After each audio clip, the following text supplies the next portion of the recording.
Hi പ്രിയമുള്ള സുഹൃത്തുക്കളെ, എങ്ങനെയാണ് ബംഗ്ലാദേശികളും അഫ്ഗാനിസ്ഥാനികളും പാകിസ്ഥാനികളും ഒക്കെ നമ്മുടെ രാജ്യത്തെത്തുന്നത്? ഇപ്പോ വ്യാപകമായി മഹാരാഷ്ട്രയാണെങ്കിലും ഡൽഹി ആണെങ്കിലും UP ആണെങ്കിലും ബംഗ്ലകളെ കണ്ടെത്തി നാട് കടത്തുന്ന തിരക്കിലാണ്. അവരെ ഇവിടെ വ്യാജ വോട്ടർ ഐഡികളും വ്യാജ ആധാർ കാർഡുകളും വ്യാജ പാസ്പോർട്ടുകളും ഉണ്ടാക്കി നൽകി അവരെ നമ്മുടെ നാട്ടിൽ എത്തിപ്പിച്ച് അവരുടെ വോട്ടും വാങ്ങി വിജയിച്ചിട്ട് ഈ രാജ്യത്തിനെതിരെ പ്രവർത്തിക്കാൻ അവർക്ക് എല്ലാ തരത്തിലുള്ള സഹായ സഹകരണങ്ങളും നൽകുന്ന ആളുകളെ പൂമാലയിട്ട് സ്വീകരിക്കുന്ന രാജ്യമായി ഈ സ്വതന്ത്ര ഭാരതം അധപ്പതിച്ചിരിക്കുന്നു. അതിൽ ഒരു പക്ഷേ ലവലേശമെങ്കിലും സമാധാനമുള്ളത് നരേന്ദ്രമോദിയാണ് ഈ സ്വതന്ത്ര ഭാരതം ഭരിക്കുന്നത് എന്നത് മാത്രമാണ്. അതുകൊണ്ട് ഒരു പരിധിവരെ രാജ്യവിരുദ്ധരായ ആളുകളെ കണ്ടെത്താനും അവരെ നാട് കടത്താനും സാധിക്കുന്നുണ്ട്. അമിത്ഷായും ഡോവലും നരേന്ദ്രമോദിയും ജയശങ്കറും ഇങ്ങനെ 4ഓളം ആളുകൾ മല പോലെ ഈ രാജ്യത്തിനു മറയായി കാവൽക്കാരായി പരിചയായി നിൽക്കുന്നത് കൊണ്ടാണ് ഒരു പരിധിവരെ പോപ്പുലർ ഫ്രണ്ട് SDPI പോലെയുള്ള സംഘടനകളെ എതിർത്ത് തോൽപ്പിച്ച് പോപ്പുലർ ഫ്രണ്ടിനെ നിരോധിച്ച് അവരുടെ സംസ്ഥാനതല നേതാക്കളെ അറസ്റ്റ് ചെയ്ത് റെയ്ഡ് ചെയ്ത് വേണ്ടപ്പെട്ട ഇവരെ ശേഖരിച്ചു വെച്ചിരുന്ന ഹിറ്റ് ലിസ്റ്റുകളും ഹിറ്റ് സ്ക്വാഡുകളും രാജ്യവിരുദ്ധ പ്രവർത്തനങ്ങൾക്ക് വേണ്ടിയുള്ള എല്ലാ കെട്ടുകഥകളും ഡിജിറ്റൽ രേഖകളും എല്ലാം കണ്ടെടുത്ത്, കെട്ടുകഥകൾ എന്ന് പറയുന്നത് ഖുർആനാണ്, ഇതിന്റെ അടിസ്ഥാനത്തിലാണ് ഇവർ ഈ കാഫിറുകളെ ഉന്മൂലനം ചെയ്യാൻ വേണ്ടിയിട്ട് ഇറങ്ങി തിരിച്ചിരിക്കുന്നത്. ഇതിന്റെ അടിസ്ഥാനത്തിൽ ഈ നാട് കുട്ടിച്ചോറാക്കാൻ ശ്രമിച്ച ആളുകളെ പെട്ടെന്ന് പൂട്ടാൻ നരേന്ദ്രമോദി രാജ്യം ഭരിക്കുന്നത് കൊണ്ട് മാത്രമാണ് സാധിച്ചത്. കുറച്ച് സംസ്ഥാനത്തുള്ള നേതാക്കളെ അറസ്റ്റ് ചെയ്തതുകൊണ്ടോ ഇവരുടെ ഫണ്ട് നിർത്തലാക്കിയത് കൊണ്ടോ ഒക്കെ ഇത് അവസാനിക്കുമ്പോൾ 13,000-ഓളം പോപ്പുലർ ഫ്രണ്ടുകാരാണ് കെട്ടിക്കിടക്കുന്നത് ഗൾഫ് രാജ്യങ്ങളിൽ. നാട് കാണാൻ പറ്റുന്നില്ല. കാരണം അവരൊക്കെ പോപ്പുലർ ഫ്രണ്ടുകാരായിരുന്നു. പോപ്പുലർ ഫ്രണ്ടിൽ സജീവമായി പ്രവർത്തിച്ച് ബാങ്കുകളിലൂടെ കോടിക്കണക്കിന് പണം വന്നു മറിഞ്ഞവർ എന്തിന്റെ അടിസ്ഥാനത്തിലാണ് ഇനി നാട് പിടിക്കുന്നത്? PFIയെ വളർത്തുന്നതിന് വേണ്ടി ഓരോ ആളുകളും അവനവന്റെ അക്കൗണ്ടിലൂടെ കോടിക്കണക്കിന് പണമാണ് ട്രാൻസാക്ഷൻ ചെയ്തവർക്ക് കൊടുത്തത്. രാജ്യത്തെ തകർക്കുന്നതിന് വേണ്ടി എല്ലാരെയും പൊക്കി ഒന്നിനും നാട് കാണാൻ പറ്റാതെ ഗൾഫ് രാജ്യങ്ങളിൽ കുടുങ്ങിക്കിടക്കുന്നു. മാതാപിതാക്കൾ മരിച്ചാലോ വീട്ടിൽ മറ്റെന്തെങ്കിലും അനിഷ്ട സംഭവങ്ങളോ സന്തോഷകരമായ സംഭവങ്ങളോ ഉണ്ടായാൽ പോലും ഒരാഘോഷ സന്ദർഭത്തിൽ പോലും ഒരുമിച്ച് കൂടാൻ സാധിക്കാതെ പെട്ടു. രാജ്യവിരുദ്ധതകൾ ചെയ്താൽ എപ്പോഴെങ്കിലും ഒരിക്കൽ പിടിക്കപ്പെടാതിരിക്കുമോ? അങ്ങനെ സ്വന്തം അക്കൗണ്ടിലൂടെ കോടികൾ വന്നവരും 1000 രൂപയെങ്കിലും പോപ്പുലർ ഫ്രണ്ടിന് കൊടുത്തിട്ടുണ്ടോ? കുടുങ്ങി. കാരണം അവർ ആ പണം വിനിയോഗിച്ചത് ഒരു പാകിസ്ഥാൻ രൂപീകരിക്കുന്നതിന് വേണ്ടിയായിരുന്നു. അതുകൊണ്ടാണ് ഇത് രാജ്യവിരുദ്ധതയായി മാറുന്നത്. അതേപോലെ കോടിക്കണക്കിന് ബംഗ്ലാദേശികളാണ് ഈ നാടിന്റെ വിവിധ ഭാഗങ്ങളിൽ വന്നിപ്പോൾ തമ്പടിച്ചിരിക്കുന്നത്. ഇവരെയൊക്കെ കണ്ടെത്തുന്നതിന് വേണ്ടിയാണ് ഇപ്പോൾ NIA ജാഗ്രതയോടുകൂടി പ്രവർത്തിച്ചു കൊണ്ടിരിക്കുന്നത്. വർഷങ്ങളോളമായി ഡൽഹിയിൽ അനധികൃതമായി താമസിക്കുന്ന ബംഗ്ലാദേശി പൗരന്മാരെ കണ്ടുപിടിച്ച് അവരെ നാട് കടത്താനുള്ള നടപടികളാണിപ്പോൾ അമിത്ഷായുടെ ഭാഗത്തു നിന്നും ഊർജിതമായി രംഗപ്രവേശം ചെയ്തിരിക്കുന്നത്. ഇതിനായി ആഭ്യന്തര മന്ത്രാലയത്തിന്റെയും ലഫ്റ്റനന്റ് ഗവർണറുടെയും നിർദ്ദേശപ്രകാരം 15 ജില്ലകളിലെ ചേരികളിൽ താമസിക്കുന്ന 16,000-ഓളം ആളുകളുടെ പട്ടികയാണ് ഡൽഹി പോലീസ് തയ്യാറാക്കി വെച്ചിരിക്കുന്നത്.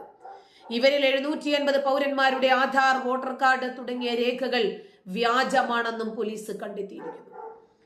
മറ്റ് ബന്ധപ്പെട്ട വകുപ്പുകളുമായി സഹകരിച്ച് ഈ പൗരന്മാരുടെ രേഖകൾ ഡൽഹി പോലീസ് പരിശോധിച്ചു വരികയാണ്. രേഖകൾ വ്യാജമാണ് എന്ന് തെളിഞ്ഞാൽ ഉടനെ തന്നെ റദ്ദാക്കും. ഇവരെയാകും ആദ്യഘട്ടത്തിൽ കസ്റ്റഡിയിലെടുത്ത് ബംഗ്ലാദേശിലേക്ക് തിരിച്ചയക്കുന്നത്. 1 മാസത്തിനുള്ളിൽ ഇതുവരെ 75 ബംഗ്ലാദേശി പൗരന്മാരെ അവരുടെ രാജ്യത്തേക്ക് അയച്ചതായി പോലീസ് വ്യക്തമാക്കി. പടിഞ്ഞാറൻ ഡൽഹിയിലെ ചേരി പ്രദേശങ്ങളിൽ നിന്നാണ് അനധികൃതമായി താമസമാക്കിയ ബംഗ്ലാദേശി പൗരന്മാരിൽ ഭൂരിഭാഗവും പിടിക്കപ്പെട്ടത്. ടൂറിസ്റ്റ് ബിസിനസ് വിസകളിൽ ബംഗ്ലാദേശിൽ നിന്ന് വരുന്ന പൗരന്മാരെയും ഡൽഹി പോലീസ് പരിശോധിക്കാൻ തുടങ്ങിയിട്ടുണ്ട്. ഇത്തരം വിസകളിൽ വരുന്ന പല പൗരന്മാരും ഇന്ത്യയിൽ തന്നെ തുടരാൻ ശ്രമിക്കുന്നതായി പോലീസ് കണ്ടെത്തിയിട്ടുണ്ട്. 3 വർഷമായി ഇന്ത്യയിൽ അനധികൃതമായി താമസിച്ചിരുന്ന ഒരു ബംഗ്ലാദേശിയെ മംഗലാപുരിയിൽ നിന്നാണ് പാലം വില്ലേജ് പോലീസ് അടുത്തിടെ അറസ്റ്റ് ചെയ്തത്. ബംഗ്ലാദേശികൾ മുസ്ലിങ്ങളായതുകൊണ്ട് അവർക്കറിയാം കേരളത്തിൽ നല്ലൊരു വിഭാഗം മുസ്ലിങ്ങൾ നമ്മളെ പിന്തുണയ്ക്കും. ഈ രാജ്യത്തിന്റെ ഇന്നത്തെ സംഘീഭരണത്തിൽ പ്രകോപിതരായിരിക്കുന്ന BJP ഭരണം അവസാനിപ്പിക്കണം എന്നാഗ്രഹിക്കുന്ന നല്ലൊരു വിഭാഗം മുസ്ലിങ്ങൾ നമ്മുടെ കൂടെ നിൽക്കുമെന്ന് അറിഞ്ഞ് അവരിൽ നിന്ന് തന്നെയാണ് വ്യാജരേഖകൾ ഉണ്ടാക്കി ഇവർ ഈ രാജ്യത്തെത്തുന്നത്. വർഷങ്ങളോളമായി കൂലിപ്പണി ചെയ്ത് ഈ രാജ്യത്ത് ജീവിക്കുന്ന വ്യാജ പൗരന്മാർ ഇപ്പോൾ ഈ രാജ്യത്തോട് കൂറും പ്രതിബദ്ധതയുമുള്ള ദേശീയതയ്ക്കു വേണ്ടി നിലകൊള്ളുന്ന നരേന്ദ്രമോദി സർക്കാർ ശ്രമിച്ചതുകൊണ്ട് മാത്രം നമ്മൾ ഈ വിവരങ്ങൾ പുറത്തറിയുന്നു. ലക്ഷക്കണക്കിന് ബംഗ്ലാദേശികളാണ് ഈ രാജ്യത്തിന്റെ വിവിധ കോണുകളിൽ വന്ന് വ്യാജ രേഖകളിൽ താമസിക്കുന്നത്. അവർക്ക് അതിനുള്ള ധൈര്യം എവിടെ നിന്ന് കിട്ടി? അവർക്കിവിടെ താമസിക്കാം ആത്മവിശ്വാസത്തോടെ, ആരും അവരെ പിടിക്കില്ല എന്നുള്ള ധൈര്യം അവർക്ക് ആരാണ് പകർന്നു നൽകിയത്? കഴിഞ്ഞ 4 വർഷത്തിലധികമായി രാജ്യത്തിന്റെ തലസ്ഥാനത്ത് അനധികൃതമായി താമസിച്ചിരുന്ന ഒരു ബംഗ്ലാദേശ് സ്വദേശിനിയെയാണ് കബശേര പോലീസ് സ്റ്റേഷനിലെ ഉദ്യോഗസ്ഥർ നടത്തിയ പരിശോധനയ്ക്കിടയിൽ പിടികൂടി നാടുകടത്തിയ വാർത്ത കഴിഞ്ഞ ദിവസം നമ്മൾ വായിച്ചത്. ബംഗ്ലാദേശിലെ രാജ്ഷാഹിലെ ശങ്കർപൂർ സ്വദേശിനിയായ ലൗലി ഖാത്തൂൺ ഇസ്ലാം അവരുടെ പേരാ. ഈ അനധികൃത കുടിയേറ്റക്കാരിയാണ് വ്യാജരേഖകളിൽ, അവരുടെ കയ്യിൽ ഇല്ലാത്ത രേഖകളില്ല. വോട്ടർ ID വേണോ, ആധാർ വേണോ, പാസ്പോർട്ട് വേണോ, റേഷൻ കാർഡ് വേണോ, എല്ലാം. ഈ ബംഗ്ലാദേശിനി എങ്ങനെയാണ് നമ്മുടെ നാട്ടിലെത്തിയത്? ഫോറിനേഴ്സ് റീജിയണൽ രജിസ്ട്രേഷൻ ഓഫീസ് വഴിയാണ് ഇവരെ ബംഗ്ലാദേശിലേക്ക് നാടുകടത്തിയത്.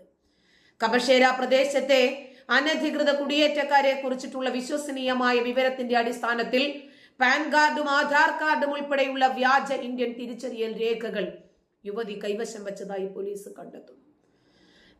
ഇവർക്ക് എങ്ങനെയാണ് ഇതൊക്കെ ലഭിക്കുന്നത് എന്നൊന്ന് ചിന്തിച്ചു നോക്കുക. വെരിഫിക്കേഷൻ ഡ്രൈവിനിടയിൽ ഏകദേശം 200 കുടുംബങ്ങളെ പരിശോധിക്കുകയും അവരുടെ രേഖകൾ ശേഖരിക്കുകയും ചെയ്തു.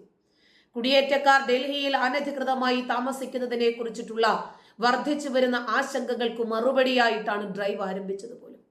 ഈ പ്രശ്നം പരിഹരിക്കുന്നതിനു വേണ്ടി സാധുവായ ഇന്ത്യൻ രേഖകളില്ലാതെ താമസിക്കുന്ന വ്യക്തികളെ തിരിച്ചറിയുന്നതിനും തടങ്കലിലാക്കുന്നതിനും നാട്ടിലേക്ക് അയക്കുന്നതിനുമൊക്കെയുള്ള ശ്രമങ്ങൾ സൗത്ത് വെസ്റ്റ് ജില്ലാ പോലീസ് ഊർജിതമാക്കിയിട്ടുണ്ട്.